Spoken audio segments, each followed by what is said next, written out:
Hello, everyone, and welcome to Tim's Vinyl Confessions. I'm Tim Derling. It's Matt Phillips. Hey guys. We're in Matt's place, obviously, and we're here to talk about a new album that hasn't been out too long by one of our favorite bands.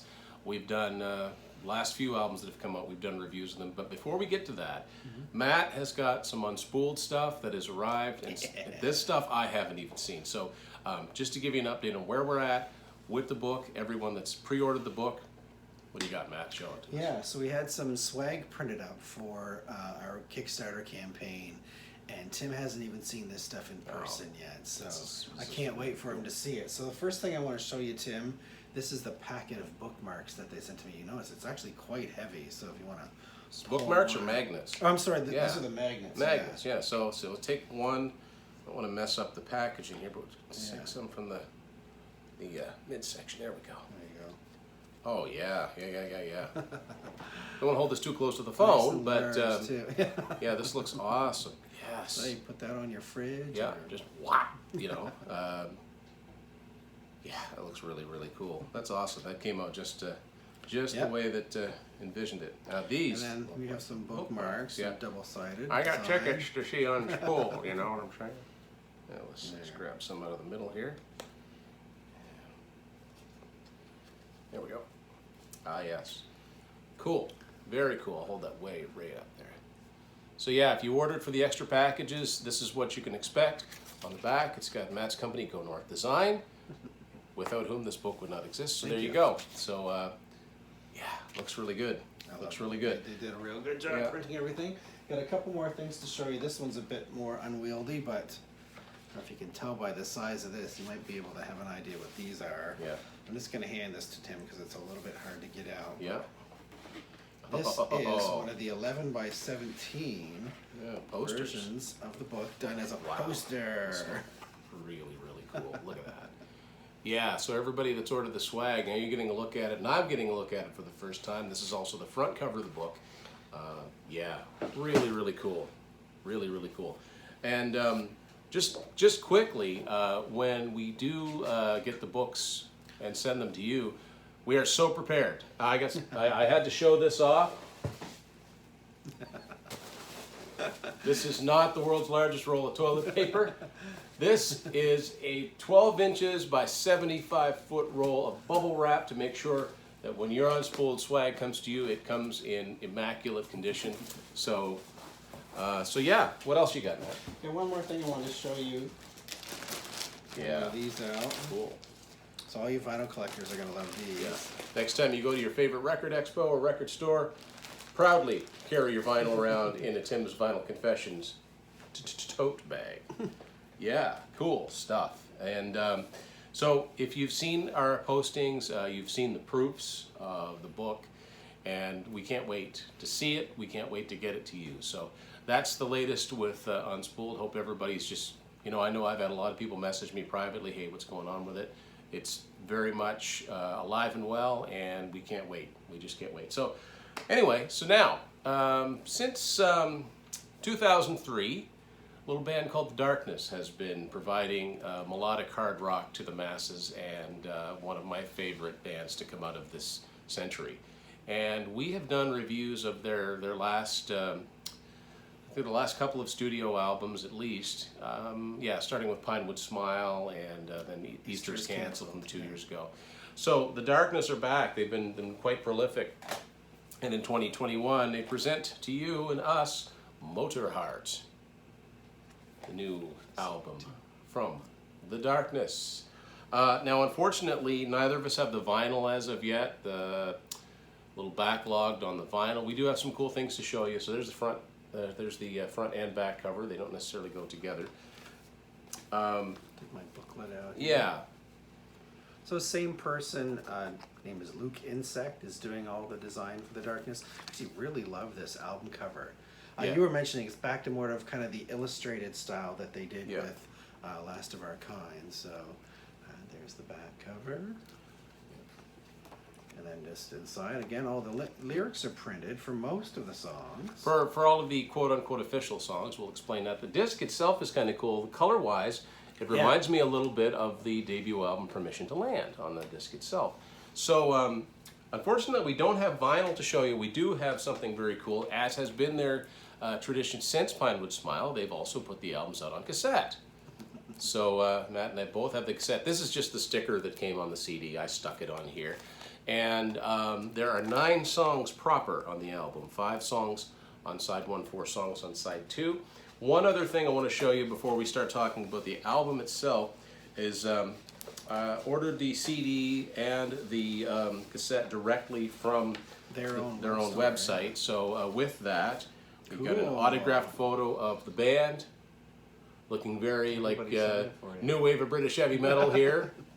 So yeah, that's very, very cool. So yeah, the vinyl will find its way eventually. So we listened to the album through a couple of times, and my first thoughts are, it's the Darkness. They've never really done a bad album. They've been really, really consistent, and this album is no exception. It's produced by guitarist Dan Hawkins, who has, I think he's produced their last... Yeah, a bunch of them. They had one of the, I think maybe Pinewood Smile. It was they had somebody Adrian else. Bushby produced that, not a name that I recognize. But so Dan was actually a studio guy for years before the Darkness formed. So he knows his way around a mixing board. So the albums all sound quite good.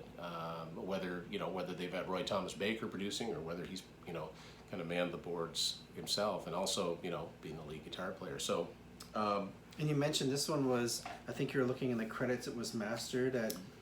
Gateway Mastering by Adam, let me see, it's not Bob, I think Bob Ludwig is semi-retired. It's his mastering facility, but it's mastered by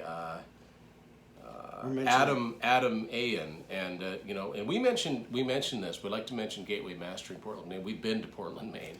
And it's it's one of those places where you see credits of a place on an album. Most of the time it's the other side of the country, the other side of the continent. This is actually within, you can drive to Portland in a day, right? Yeah. So and a lot of famous albums have been produced there. So yeah, it's it's typical Darkness. There's tongue-in-cheek things going on. So maybe the best thing to do is go through it track by track. So okay, sure. First track is called Welcome to Glasgow. And that's exactly how it's written. It was about a trip to Scotland, I guess, yeah. Again, yeah, like you said, the tongue-in-cheek. So this reminds me of, what is that song from, not Sutton Who, but where he's talking about, like it's using all kinds of slang and stuff that you're sort of, envy of the Sassenach. So a lot of these words we actually have to look up. Yeah. Apparently that's a slang. I cannot wait to be in ye Glasgow.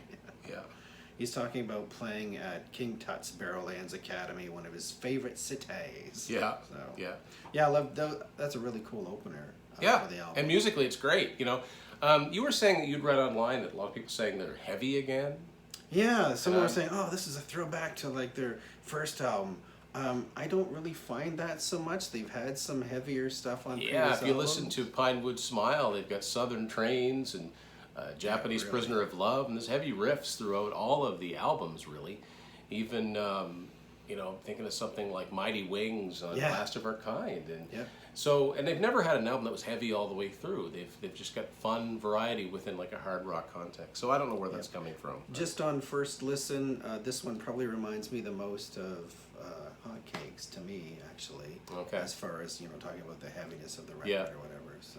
So the next one, Star Trek fans, listen up. It's called "It's Love, Jim," and it basically that's what it's about. It's a sort of a science fiction love story.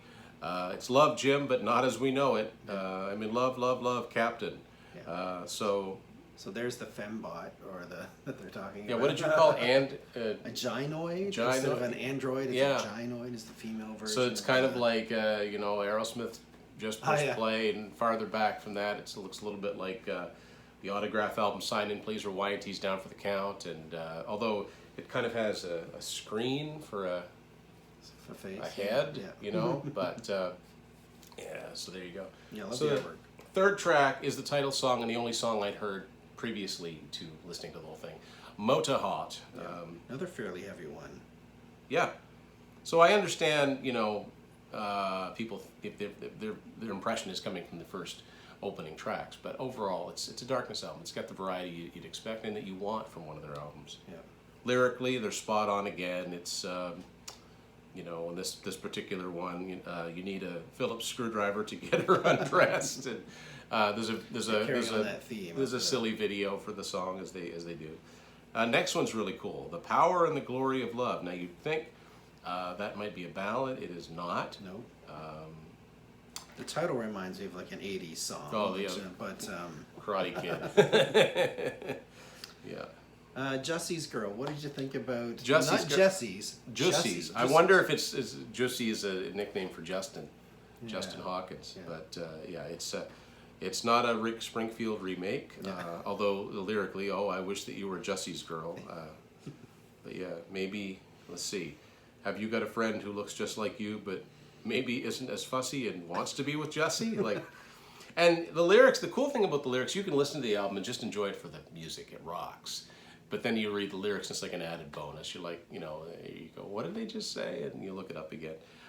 Next one, you were saying probably your least favorite, Sticky Situations. It's kind of a bluesy ballad, kind of like a not a 6/8, but it is kind of a swinging kind of ballad, like a 90s. Doesn't really seem to kind of like a 90s style Aerosmith maybe song, but. And then we've got, is this like the first actual kind of real ballad on the yeah, album? I'm trying to remember. Nobody Can See Me Cry. So it's kind of interesting because on Pinewood Smile they had Why Don't the Beautiful Cry. This one's not like that, but it's good, you know. I mean, we're just in darkness territory here. Next one is Eastbound. Eastbound and Up. This one's a little different. Yeah. It's not eastbound and down. Again, he's talking about going to all these different places in the area. Yeah. To Waverly and Burr Marine and yeah, he really likes putting these regional names in. He's talked about that. If you don't follow Justin's, if you're a fan of the Darkness, and you don't follow Justin's, what does he call his YouTube channel? Oh, Justin Hawkins Rides Again. Yeah, Justin Hawkins Rides Again. Sorry for that. He does a lot of he does a lot of videos about a variety of subjects. Very intuitive and always lots of humor. So next one, it might be my favorite. I was just gonna say this is actually one of my favorite. Really like Speed of the Nighttime. This one's got a very cool 80s new wavy kind of vibe. There's no synthesizers on it. If it had synthesizers, it would be completely 80s new wave. I'm kind of getting like a Billy Idol vibe from it.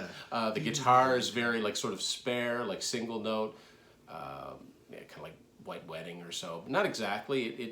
I haven't quite figured out if there's a song in particular it's reminding him of, or if it's just putting me in that mode. But it's very cool, and the lyrics are really dark. It's almost like, it makes me think of Haunting of Hill House or something, one of those shows. And I would rather be your lover than your spirit guide.